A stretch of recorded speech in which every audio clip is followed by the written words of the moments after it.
Hello and welcome back to Razing the Bar. This is episode 36 of this Let's Play of Might and Magic 6. At the close of the last episode I said that we were going to go to Bootleg Bay and check out the Temple of the Sun. Well, bit of a change of plan. I did that between episodes and I have to say that I was distinctly unimpressed with the reception that I received there. The hospitality was far below average and the fireball to the face definitely added insult to injury, so believe me, I made my displeasure well known, and I think that's one TripAdvisor review that they will not be getting back up from anytime soon. So instead, we have come here, which is the Freehaven sewers, to try and locate the Prince of Thieves, who was a character that we first tried to find in the Thieves Guild hideout, but unfortunately he was one step ahead of us. We did find evidence, however, that he was in in the sewers down here somewhere. Now, the sewers here, it's a fairly large dungeon, but at this point in the game, it's also a very unchallenging one. There's almost nothing here that poses us any particular real threat. So instead of going through the whole thing at regular speed, as you can see, I've sped the whole thing up and I'm just doing a commentary over that as we're killing like mostly rats and some burglars and things. Just basically cannon fodder. We're mostly we're using a few spells, but mostly using bows.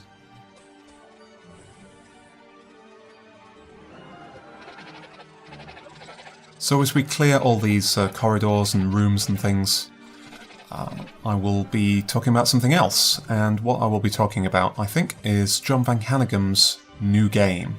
Because Van Caneghem made his return to gaming this year after several years without having a single game with his name on. Jon van Caneghem being the creator of Might and Magic and the Heroes franchise too.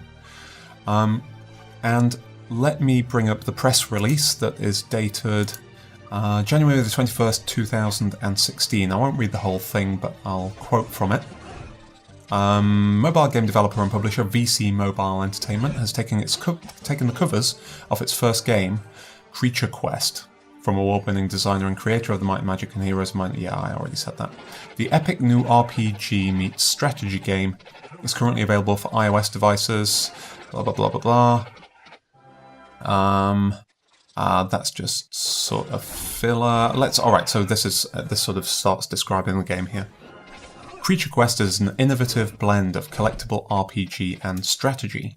All roads lead to adventure as players embark on quests to explore new realms while encountering a variety of creatures and obstacles along the way.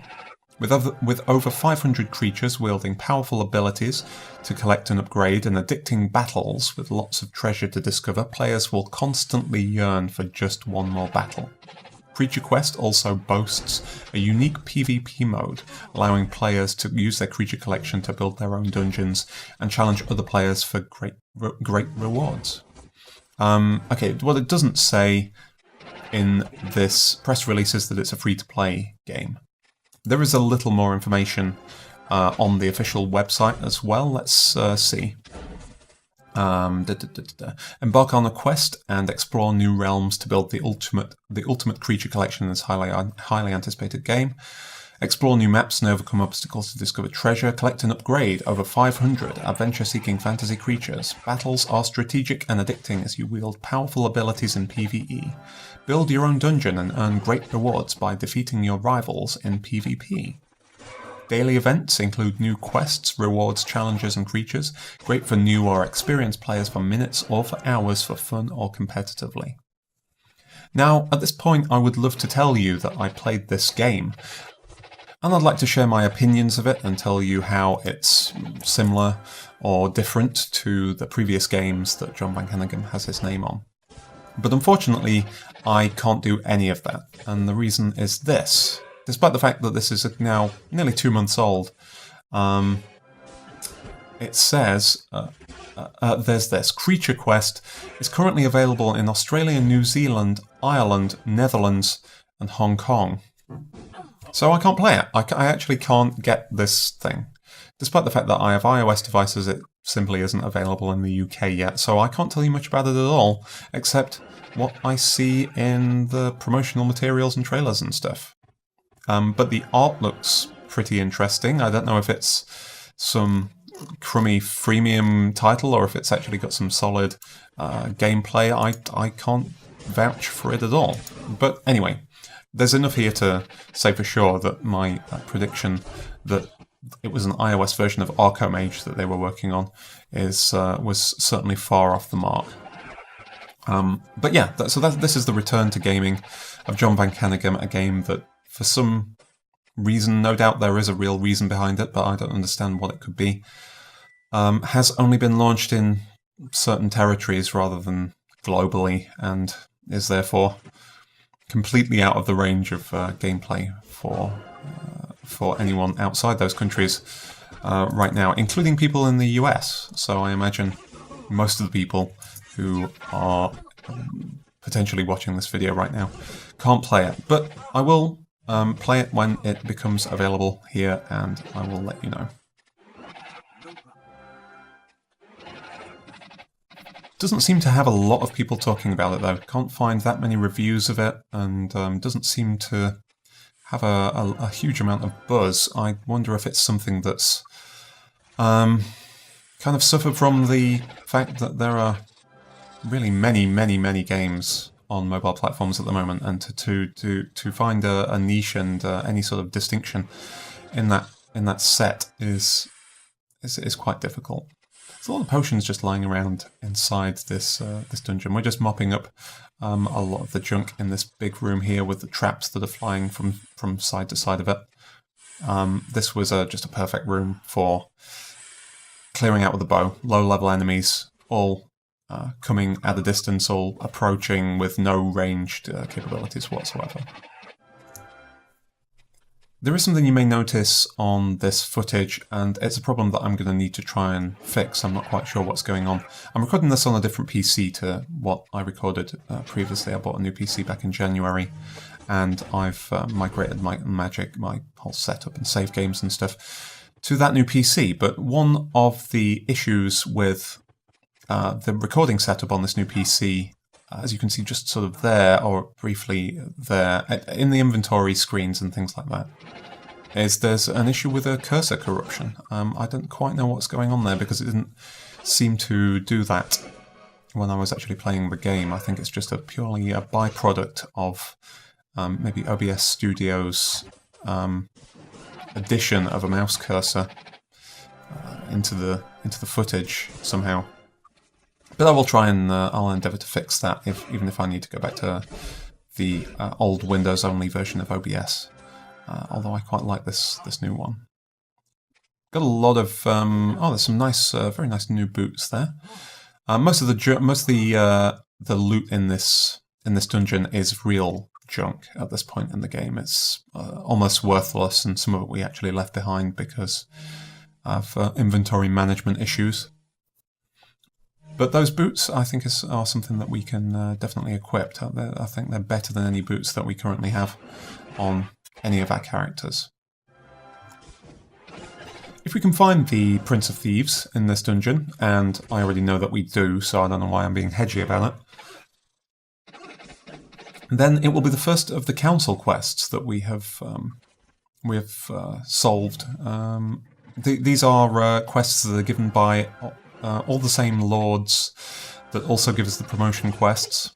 We have to complete all 6 to gain the favour of each one of the council representatives, which is an important part of the main quest of the game. And currently, although we have secured, I think, every one of the quests in our quest journal, we haven't actually solved any. We've been mostly focusing on the promotion quests.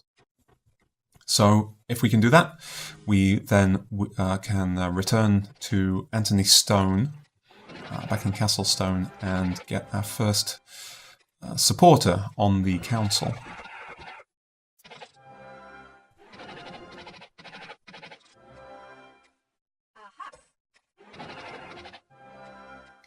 Okay, so just round the corner here, this set of rooms. I don't know what's going on with the flickering lights here. The engine seemed to really start acting up here, but there's a secret door there and a room with all sorts of weird strobing textures and issues there. I don't know whether that's something to do with my setup or whether the game is actually supposed to be doing that.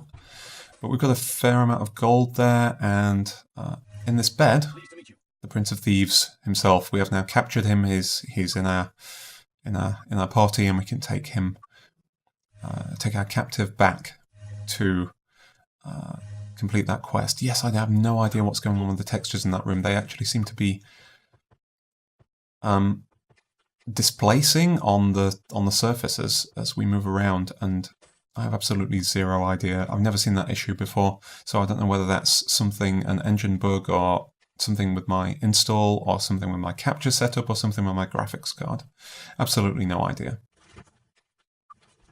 Now, as we came in, there's this locked door here. Now, I actually went ahead because it was bugging the hell out of me, and figured out how to get in that door. And it turns out that these sewer grates here have things stashed in them. So one of those sewer grates there actually has the key for that door. This is after I handed in the quest. I've come back, but I've spliced this in just for completeness because it was annoying the hell out of me that I'd done this whole dungeon and haven't figured it out.